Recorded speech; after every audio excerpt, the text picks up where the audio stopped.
Honourable Chairperson, sir, Honourable Chairperson, Madam, I've been allotted 18 minutes by my party, so I hope I'll be able to get the entire 18 minutes. I'm starting my stopwatch now. I rise today on behalf of the All India Trinamool Congress to dissect and oppose the Finance Bill 2526. Albert Einstein famously said that the hardest thing in the world is to understand income tax. Similarly, we find it very hard to understand why this government's taxation policy continues to widen the stark divide between the two Indias. A Kuber's India for the elite and the privileged, and another, Vishwakarma's India, for the masses who are bearing the brunt of this government's economic mismanagement. We have just finished the spectacle of the Mahakumbh, with faith drawing millions to the holy Sangam at Prayag. The government is patting itself on its back for organizing the grandest spectacle that humankind has ever seen.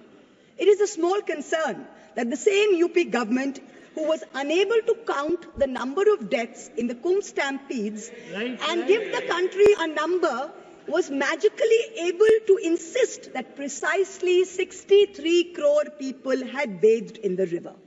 Now 63 crores is the entire adult population of India, which statistically implies that every single one of us sitting here has bathed in the Kumbh. I certainly haven't bathed in the Kumbh. Most of us sitting around me have not bathed in the Kumbh. But this mirage continues. This great mirage is continuing. Similarly, much like the great taxation mirage that this government has created.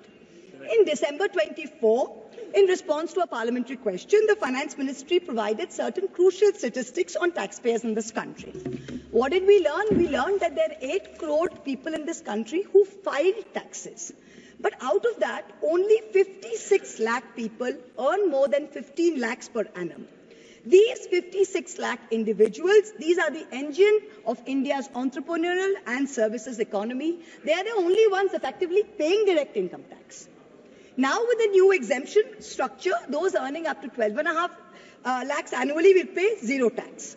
Let's be clear, income tax is leviable only on 56 lakh people out of 140 crore population. Yet, we have a massive income tax department with supernormal, snooping, police-like powers and unchecked discretion operating under the pretense of enforcement. What is the purpose of this? The 56 lakh people at least have a graded tax system, but for the rest of India, Vishwakarma's India, there is no relief. For the 139 crore people in Vishwakarma's India, GST is the great equalizer, but in the most regressive way possible. In financial year 23-24, the Government of India collected 20 lakh crores in GST, which comes to about 15,000 rupees per person. So a billionaire and a daily wage earner both pay GST on food, on transport and essential commodities. The government has done nothing to alleviate this burden.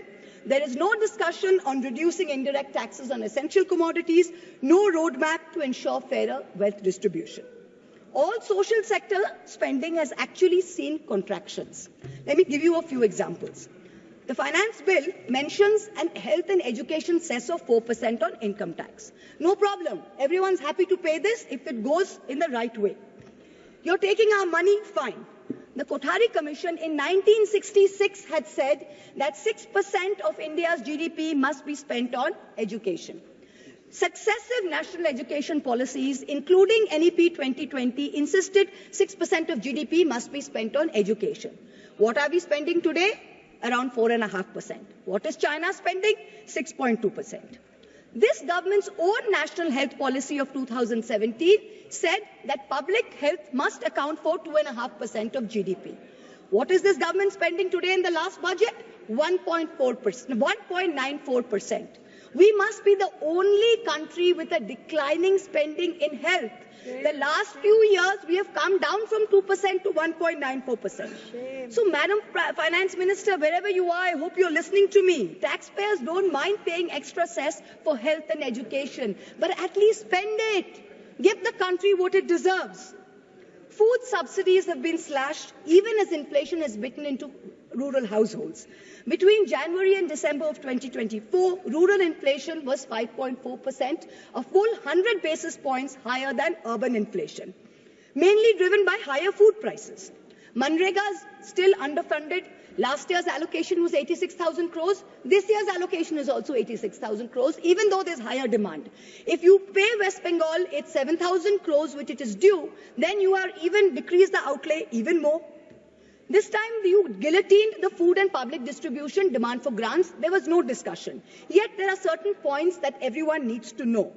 This country has a National Food Security Act in 2013, which mandates that 75% of urban households and 50% of urban households must have coverage. 75% of rural and urban must have coverage. Today, 81 crore people are getting 5 kg of free rations per month by this government. This is dependent on the 2011 census. Now, the government on affidavit told the Supreme Court that we haven't had a census since 2011. We don't even know when the next census is going to be. So the government says, well, how are you going to revise the numbers? There are many poor people who are not getting rations. The new number is an extra 13 crore must be given rations. Government says, we don't know. We don't have a census. So Supreme Court says, what do you have? We have an unorganized migrant portal, the e-Shram portal. According to the e-Shram portal, 8 crore new people must be given rations. The government is steadfastly refusing to give this 8 crore people rations. Please note, these people are paying GST. They are paying GST. You're raising 20 lakh crores based on these people, yet you're not giving them 8 crores people rations per month according to the Food Security Act. Now, this kind of iniquity, I'm not comfortable with it. We certainly don't want this on our conscience. Certainly not.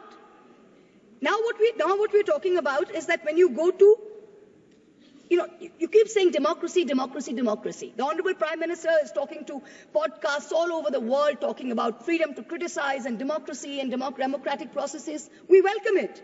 But for a democracy to function, it is vital that its electoral processes be above board and above question. The legislative department in the law ministry is the nodal department which controls all spending for elections, for polls, for appointment for the poll members. The Honorable Finance Minister this year allocated 300 crores for voter ID cards, allocated 600 crores for election expenses, allocated 19 crores for EVM machines. But here we have an election commission that is refusing to give 100% VVPAT paper trails. It is refusing to make 17C forms public. It is refusing to give us new additions and deletions to the voter list. It is refusing to explain how duplicate epic cards are being issued in Murshidabad and in Gujarat. So spend taxpayers' money, but use it in the right way. We need some answers. Now let us examine the myth and the reality of this government's growth story. The Honorable Finance Minister claimed that India will grow at 6.5% next year. This forecast, by the way, is down from 9.2% predicted in 23-24. Just before he became RBI Governor, former Revenue Secretary Sanjay Malhotra in December warned government tax officials that they should not kill the proverbial golden goose with their demands. Net foreign inflows fell to 1.2 billion between April and December, down from 7.8 billion. Private investment is weak. Manufacturing is stagnating at 17% of GDP. Rural unemployment is 9%. Fiscal deficit has come down to 4.4%. Agreed. But that's not happened because of revenue growth. That's happened because you've cut essential spending to the poor. This is economic mismanagement, not fiscal prudence. The government's obsession with corporate incentives has only favored big businessmen, where small businesses and laborers have got hurt. You slashed corporate income tax in 2019 from 30% to 22%. Has private investment picked up? No. So who have these tax cuts benefited? Let me look at just one example. Let's not forget that all tax rules are written for Vishwakarma's India, not for Kuber's India, not for favorite businessmen. When it comes to crony capitalists, there are special rules. Please listen. In 2016, there was a rule that there can be no SEZ which has only a power plant. No power plant, only SEZ. But for a very special friend, Mr. A, this was done in Godda, Jharkhand. Mr. A received not only billions in benefits during the capex phase, but receives an ongoing benefit on no import duty for importing coal, no coal cess, no domestic supply obligation. Savings of clean energy cess were 320 crores per annum. Custom tax and GST benefits were another 2,000 crores. Now that things with Bangladesh have soured, the government has said you can sell power domestically. But have you recovered the back interest and the taxes which were meant for the SEZs? Plant was built by a Chinese contractor with Chinese equipment, customs duty free, GST free, tax free, not using Jharkhand coal, not giving Jharkhand power, not paying clean energy cess, and currently employing less than 1,000 people. For some people, rules, laws, acts mean nothing. गरीब लहरों पे पैरे बिठाए जाते हो, समंदरों की तलाशी कोई नहीं लेता. Stock market investors, corporates, small business owners have all become victims of the worst kind of tax terrorism. According to the last budget receipt of July 24, total income tax under dispute was 10.5 lakh crores. This figure has doubled from 5 lakh crores in 2015 to 10.5 lakh crores now in 23. So much for the promise of eliminating tax terrorism. When you're looking at the CBDT's Action Plan 24-25, it gives us data on pending appeals. It's telling us every year there are more pending appeals than appeals which are being disposed of. So what kind of dispute resolution are we managing? It is estimated that there are 6 lakh pending appeals today. The Indian IT tax department has followed an adversarial approach. It unnecessarily pursues all appeals at all levels, regardless of outcome.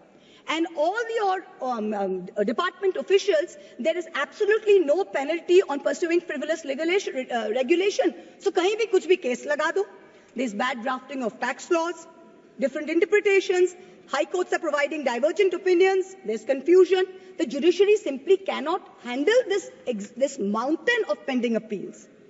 More than 17.5 lakh Indians have acquired foreign citizenship of another country in the past decade.